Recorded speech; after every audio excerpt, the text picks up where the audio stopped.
جس کو رمضان ملے وہ روزہ رکھے۔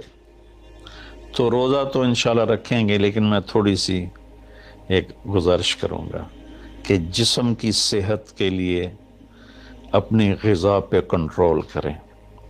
شاید کوئی یہ نہ بتائے، میں رمضان کے آداب میں یہ بات بتا رہا ہوں۔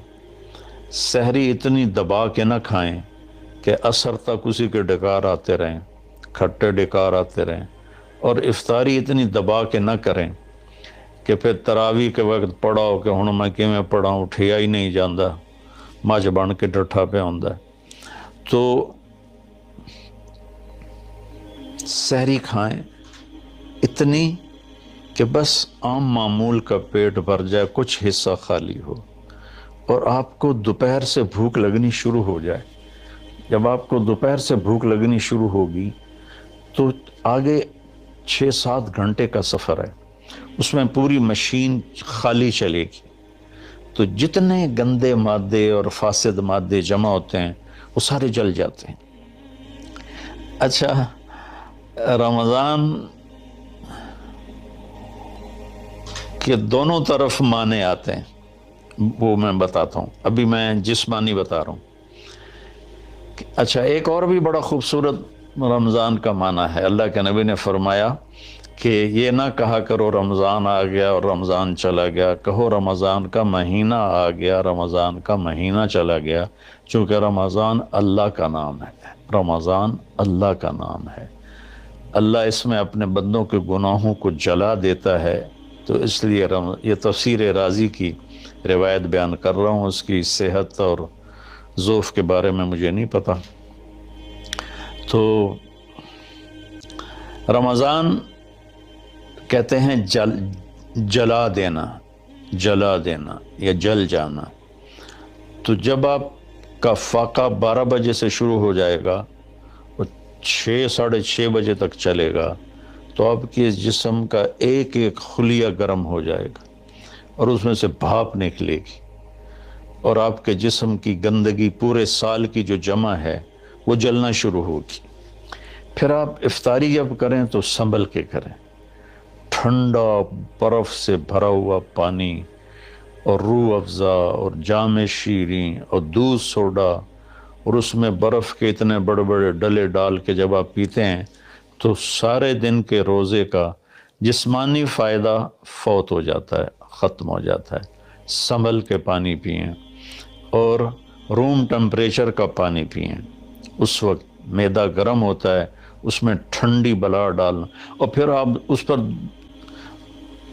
دوسرا ظلم یہ کرتے ہیں کہ اتنا ٹھنڈا پینے کے ساتھ گرم گرم سموسے کھاتے ہیں، گرم گرم پکوڑے کھاتے ہیں، اور کئی ماشاءاللہ ساتھ وہ پیس کو بھی ملاتے ہیں، کوئی چانپیں ملاتے ہیں، کوئی پیس ملاتے ہیں۔ یہ افطاری ہوتی ہے اور پھر کھانا اس کے بعد ہوتا ہے۔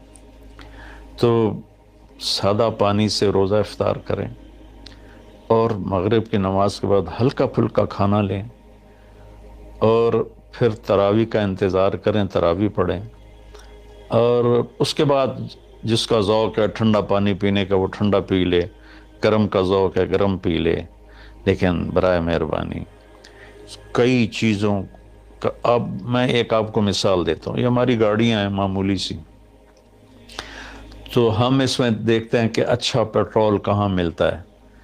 جس پیٹرول پمپ کا پتہ چلے کہ پیٹرول اچھا نہیں، ہم سزوکی والا بھی آگے چلا جاتا ہے کہ ویکھو چنگا پیٹرول کتھوں لبدا ہے۔ اور جن کے پاس مہنگی گاڑیاں وہ ہائی آکٹین ڈلواتے ہیں، جو پیٹرول کی سب سے اچھی قسم ہوتی ہے۔ تو ہم اپنی ایک چھوٹی سی گاڑی، چند لاکھ یا چند کروڑ کی گاڑی کو اچھا پیٹرول دینے کے لیے کئی کلومیٹر سفر کرتے ہیں کہ وہاں کا پیٹرول پمپ اچھا ہے۔ اور یہ جو گاڑی ہے جس کی آنکھ کا یہ ابرو کا یہ جو پپوٹے کا بال ہے، یہ اگر گر جائے تو ساری دنیا مل کے نہیں دے سکتی۔ ایک نوخن اگر گر جائے تو پوری دنیا مل کے وہ نوخن نہیں دے سکتی۔ کون چاہتا میں گنجا ہو جاؤں؟ اور ایک بال گرتا ہے تو پوری دنیا کی طاقت مل کر وہ بال واپس نہیں لا سکتے۔ تو تو اس کو ہم گندی سے گندی چیزیں کھلاتے ہیں، کچوریاں کھا رہے ہوتے ہیں، قتلمے کھا رہے ہوتے ہیں کہ افطاری ہو رہی. تو اللہ کے واسطے ٹویوٹا گاڑی میں صاف پیٹرول ڈلواتے ہو اور اس خوبصورت گاڑی میں گند بھر دیتے ہو، سموسے اور پکوڑے اور دودھ سوڈا اور جام شیریں اور روح افزا اور 7 اپ اور ٹھنڈے پانی، سکنجبین، اور اس کے اوپر پھر مرغے کے پیس اور چانپوں کے پیس، اور ابھی کھانا بعد میں کھانا ہوتا ہے. تو مہربانی کریں اپنے جسم کی صفائی کریں، اعتدال سے کھائیں. افطاری بھی اتنی کھائیں کہ آپ کی بھوک باقی ہو. تو آپ آرام سے تراویحیں پڑھ لیں گے. تو تراویح پڑھیں، پھر اس کے بعد آپ آرام کریں، جلدی سے سو جائیں. اور بعض نوجوان ساری رات جاگتے ہیں، ٹھیک ہے کوئی بات نہیں، جاگیں، کوئی نفل بھی پڑھ لیا کریں، کچھ اپنی گپ شپ بھی کر لیا کریں. اور پھر سحری ایسی کھائیں کہ اب اس میں پراٹھے پک رہے ہوتے ہیں اور ہر گھر سے پراٹھوں کی خوشبو آ رہی ہوتی ہے. تو پھر پراٹھوں کا بوجھ اپنے اوپر نہ ڈالیں، سادہ روٹی کھا لیں، سادہ سالن کھا لیں. تو پورے مہینے میں آپ کے پوری باڈی کی اوور آلنگ ہو جائے گی. یہ تو جسمانی فائدہ ہوگی. روحانی لحاظ سے کیا ہے؟ شہر رمضان، رمضان جل جانا، جلا دینا، رمضان کا مہینہ. اس لیے اللہ کے نبی نے کہا، یہ کہا کرو ماہ رمضان آیا اور ماہ رمضان گیا، کیونکہ اللہ آنے جانے سے پاک ہے. تو اللہ کا نام رمضان ہے. یہ امام راضی کی روایت ہے. تو یہ نہ بھی ہو تو رمضان میں جلنے کا مطلب کیوں ہے؟ اسی مہینے کے ساتھ کیوں ہے کہ ہر روزے کے ساتھ اللہ اس کے گناہ معاف کرتا ہے، اس کے گناہوں کو جلاتا ہے، اس کی بھوک کی آگ میں جلاتا ہے، جلاتا ہے، جلاتا ہے. آخری روزے اللہ تعالیٰ کیا کرتے ہیں کہ اس کے سارے گناہوں کو جلا کے راکھ کر دیتے ہیں اور اپنی رحمت. اچھا، رمضان کا مطلب بارش بھی ہے. جو سبحان، عربی بھی عجیب زبان ہے. رمضان کا مطلب بارش بھی ہے. رمضان کا مطلب اگر رمضا مصدر ہو، رمضا، تو یہ بارش کا مطلب ہے. رمضا ہو تو یہ جلانے کا مطلب ہے. سبحان اللہ، کہ رمضان ایسا مہینہ ہے کہ اس میں ایسی رحمت کی بارش ہوتی ہے، سارے گناہ دھل جاتے ہیں. رمضان ایسا مہینہ ہے کہ اس میں ایسی اللہ کی رحمت متوجہ ہوتی ہے کہ سارے گناہ جل کے راکھ ہو جاتے ہیں، ہوا میں اڑا دیے جاتے ہیں راکھ کی طرح. تو یہ تب ہوگا جب ہمارا پورا جسم روزہ رکھے، ہماری آنکھیں روزہ رکھیں، ہمارے کان روزہ رکھیں، ہماری زبان روزہ رکھے، ہمارے ہاتھ روزہ رکھیں، ہمارے پاؤں، ہمارا دل، دماغ روزہ رکھے. تو پھر یہ روزہ، یہ رمضان بنے گا اور ہمارے گناہوں کو جلا دے گا یا دھو دے گا. اور اس میں خاص طور پر اللہ کے نبی نے فرمایا کہ شراب پینے والا توبہ کر لے، چونکہ شرابی کی بخشش نہیں ہوتی رمضان میں. ایک ہوتا ہے دلیر ہو کے پینا، کوئی نہیں، کچھ نہیں ہوندا، اللہ بڑا غفور و رحیم ہے، یہ تو سارے پکڑے جائیں گے. ایک آدمی میرے پاس آیا، وہ کہنے لگا جی مجھے شراب کی عادت ہے، چھٹتی نہیں، کئی دفعہ چھوڑی ہے، پھر نہیں چھوٹتی. اور پھر جو وہ دھاڑے مار کے رویا، اتنا رویا کہ میں بھی غمگین ہو گیا اس کے رونے کو دیکھ کر. اس کا معاملہ اور ہے. تو اس پر اللہ کی رحمت نازل ہو جائے گی، چونکہ جو توبہ کرتا رہتا ہے پھر اس سے ٹوٹ جاتی ہے.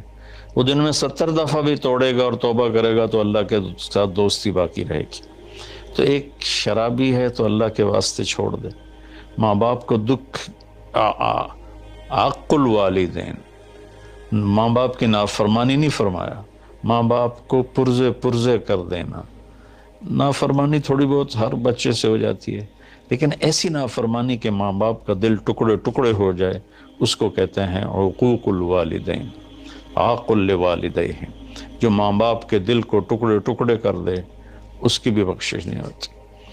تو مشاحن جو دل میں کینہ پال کے رکھتا ہو کسی کے لیے، اور بغض رکھتا ہو کسی کے لیے، نفرت رکھتا ہو کسی کے لیے، حسد رکھتا ہو کسی کے لیے، ایک اس دل پر اللہ کی رحمت کی نظر نہیں پڑتی۔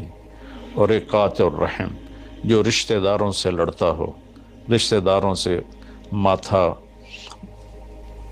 جو مارتا ہو، کبھی سینگ پھنسائیں، کبھی اس کے ساتھ کبھی اس کے ساتھ، خونی رشتوں میں جو غلط سلوک اختیار کرتا ہے، ایک اس کی خاص طور پہ بخشش نہیں ہوتی۔ تو باقی اللہ کا دریائے رحمت ہے، جو بھی توبہ کرے گا، مشرک بھی توبہ کرے گا معاف، سود خور توبہ کرے گا معاف، چور توبہ کرے، ڈاکو توبہ کرے، زانی توبہ کرے، قاتل توبہ کرے، شرابی توبہ کرے، ماں باپ کا نافرمان توبہ کرے، اور رشتہ داروں سے لڑنے والا توبہ کرے، نفرت رکھنے والا توبہ کرے، اور سود پہ کام کرنے والا توبہ کرے، سود کھانے والا توبہ کرے، سب معاف ہو جائے گا، سب معاف ہو جائے گا۔ اور اللہ سے مانگیں کہ اللہ تعالیٰ اس میں ہماری جسمانی صحت بھی بحال کر دے اور روحانی صحت بھی بحال کر دے، اور ہمارے گناہوں کو معاف کر دے۔ السلام علیکم ورحمۃ اللہ وبرکاتہ۔